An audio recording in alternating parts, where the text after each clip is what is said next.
Amados hermanos, que el Señor les bendiga, les guarde. Gracias, Señor, por la oportunidad de nuevamente reunirnos para nuestro estudio bíblico con el tema de la salvación. Hoy llegamos a las cartas del apóstol Juan. Les invito a que oremos, vamos a pedir su dirección para que en este tiempo sea Él con nosotros, guiándonos, despejando nuestra mente, llenando nuestro corazón de su palabra y de su riqueza. Oremos, hermanos. Amado Señor, gracias por tu infinita misericordia, Señor. Gracias por el amor que tú has derramado hacia nosotros sin merecerlo. Gracias, Señor, porque eres un Dios único, eterno, verdadero, santo, glorioso, omnipotente, Señor. Todo está en tus manos. La historia de la humanidad, tú, Señor, la has dirigido. Gracias, Padre, por las misericordias que tú cada día manifiestas a nosotros. Y gracias, Señor, por el amor tan grande que nos has tenido. Gracias por el plan de salvación en nuestras vidas. Gracias por nuestro Señor y amado Jesucristo. Gracias, Señor, por la riqueza de tu palabra, por la iglesia, Señor, te damos gracias. Y hoy te rogamos, Padre, que tu Espíritu Santo esté con nosotros y nos guíes en tu palabra. Tú conoces la necesidad de cada uno de nuestros corazones. Sé tú llevando ese alimento allá, Señor, a lo íntimo, a lo profundo de nuestro ser. Gracias, Señor, por tu palabra, que es viva y es eficaz y más cortante que toda espada de doble filo. Te alabamos y te glorificamos en Cristo Jesús. Amén. Muy bien, mis amados hermanos. A lo largo del estudio que hemos tenido, hemos visto un aspecto muy importante en cuanto a nuestro Señor Jesucristo. Y es lo que la palabra nos ha enseñado. El Dios eterno, nuestro Dios misericordioso, ha revelado en estos últimos tiempos a su Hijo, a Jesucristo, su plan de salvación, el Yeshua, según el nombre hebreo del Señor. El Dios eterno, ese Dios misericordioso, ha mostrado a la humanidad en Cristo quién es Él, su imagen, que Él es el Señor, es el Rey de Reyes, es el Salvador, es el Dios Todopoderoso. Él es la palabra de vida, Él es la vida eterna, Él es la luz del mundo. Él estaba con el Padre y Él se ha revelado a nosotros. Y esta es la manera como el apóstol Juan hace su introducción a la lectura que vamos a tener. Que nuestro Señor Jesucristo ha sido revelado hoy a nosotros como la provisión, como el Emmanuel, como el Dios con nosotros, y de eso debemos gozarnos y alegrarnos en el Señor. Les invito a que vayamos a nuestras Biblias, a 1 de Juan capítulo 1. Vamos a leer los versículos 5 y 6. Dice la palabra: Este es el mensaje que oímos de Jesús y que ahora les declaramos a ustedes. Dios es luz y en Él no hay nada de oscuridad. Por lo tanto, mentimos si afirmamos que tenemos comunión con Dios, pero seguimos viviendo en oscuridad espiritual. No estamos practicando la verdad. ¿Qué me está diciendo la palabra? Dios es un Dios santo, es un Dios eterno, un Dios poderoso, un Dios que está en la verdad, un Dios que es luz. Dios es luz. Y recordemos lo que el Señor nos habló por su palabra, cuando nos dio esa gran comisión diciendo: vosotros sois la luz del mundo, vosotros sois la sal de la tierra. Nosotros somos los encargados de manifestar en nuestras vidas aquello que Dios es. Y dice la palabra, Dios es luz. Y es un compromiso donde ya nos lleva a nosotros a confrontarnos con nosotros mismos. Está diciendo, por lo tanto, mentimos si afirmamos que tenemos comunión con Dios, pero seguimos viviendo en oscuridad, porque Dios es luz. Y la primera exhortación que nos hace la palabra, a no vivir en oscuridad, sino a reflejar aquello que el Señor ha hecho en nuestras vidas. Muy bien. Vamos a los versículos 7, 8 y 9.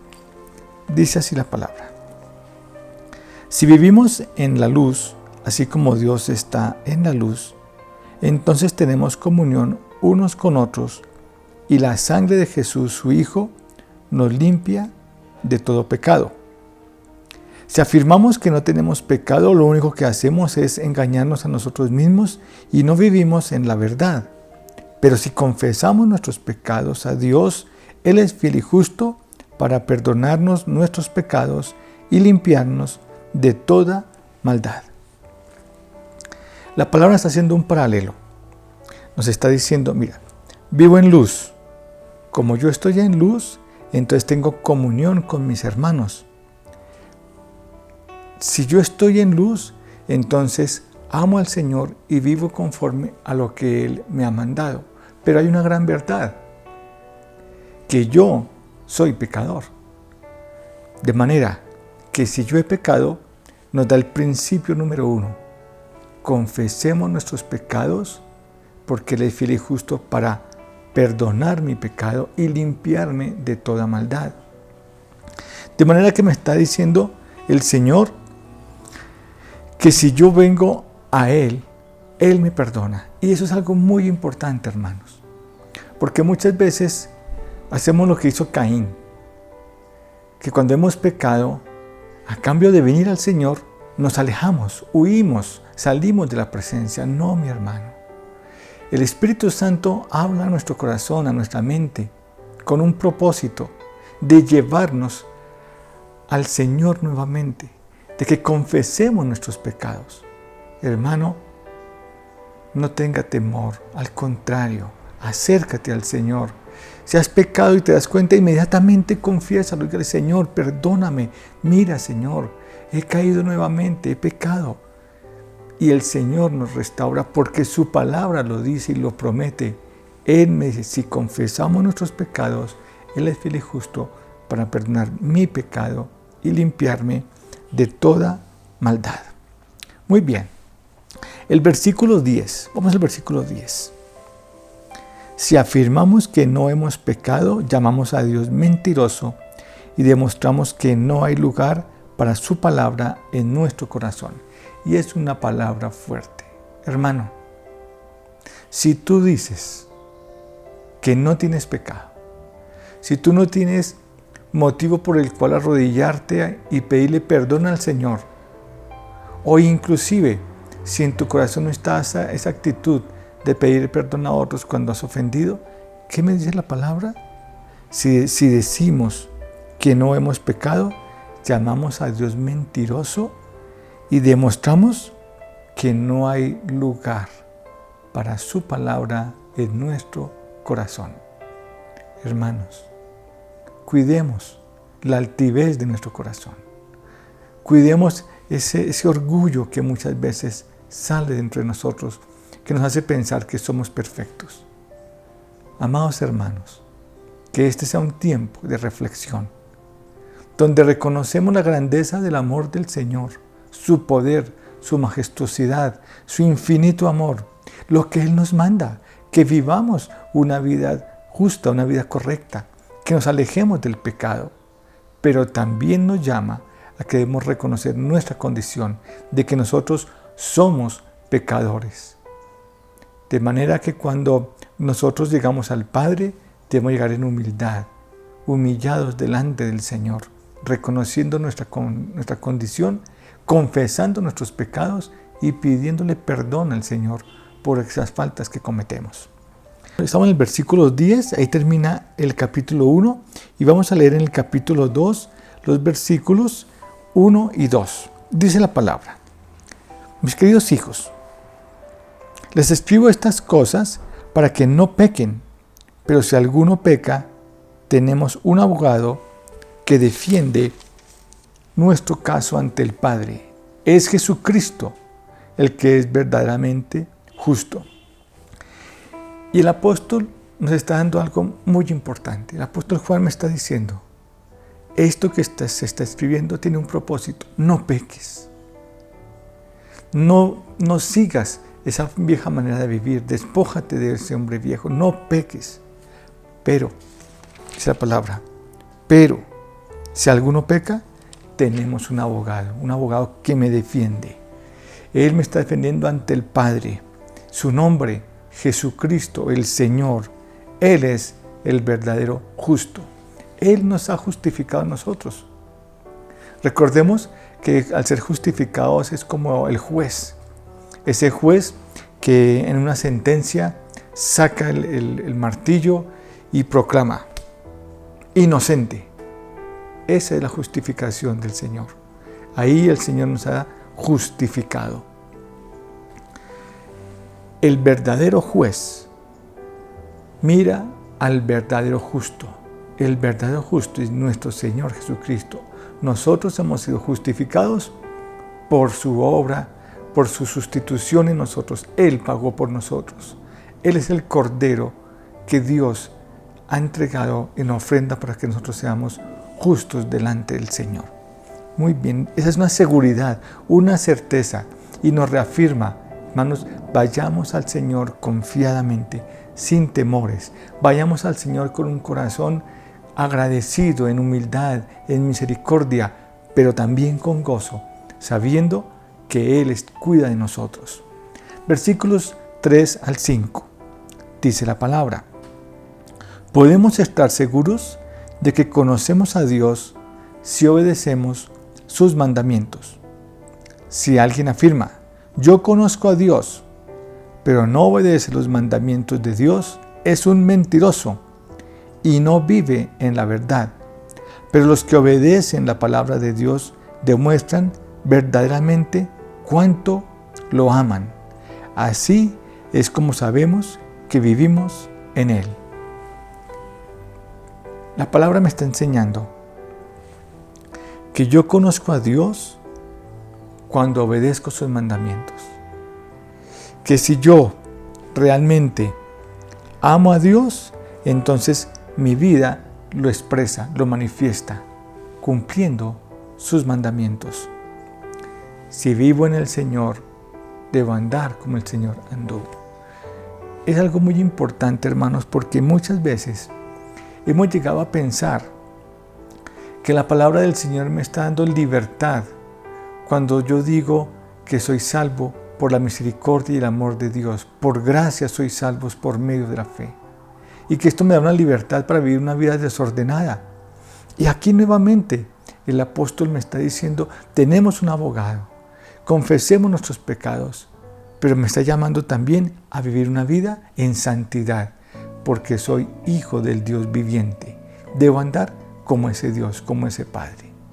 Hermanos, esto debe cada día animarnos más a levantarnos, a querer proseguir hacia adelante, a buscar vidas que manifiesten el amor de Dios.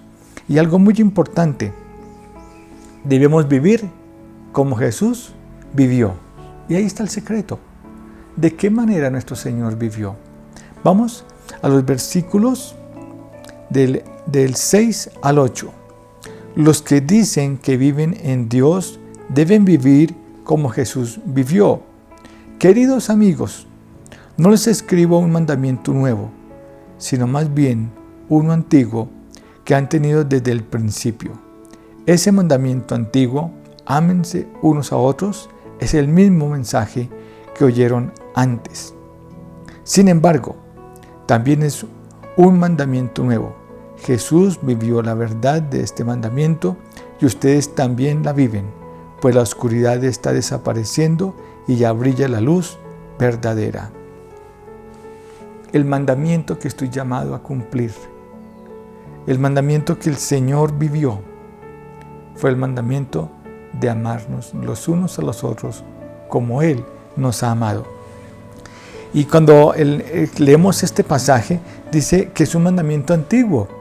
Y hermanos, les invito a que vayamos a Levíticos, el libro de Levíticos, capítulo 19, versículo 18.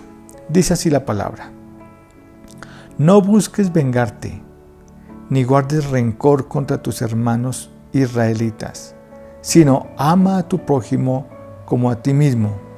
Yo soy el Señor.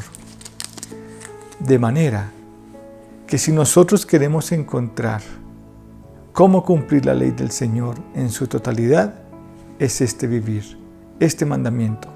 Ama a tu prójimo como a ti mismo.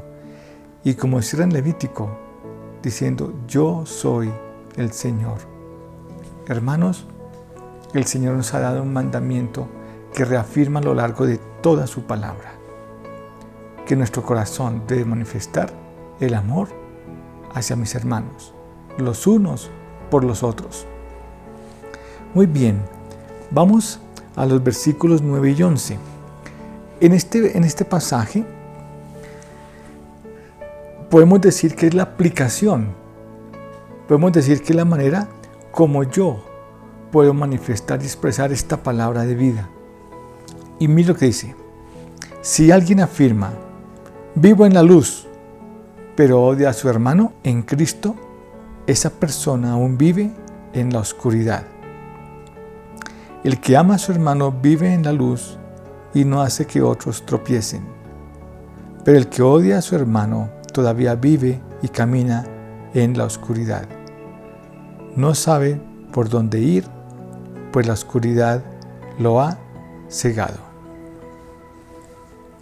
Si alguien afirma, yo vivo en la luz, yo vivo en el Señor, yo soy seguidor del Señor, yo soy creyente, yo soy cristiano.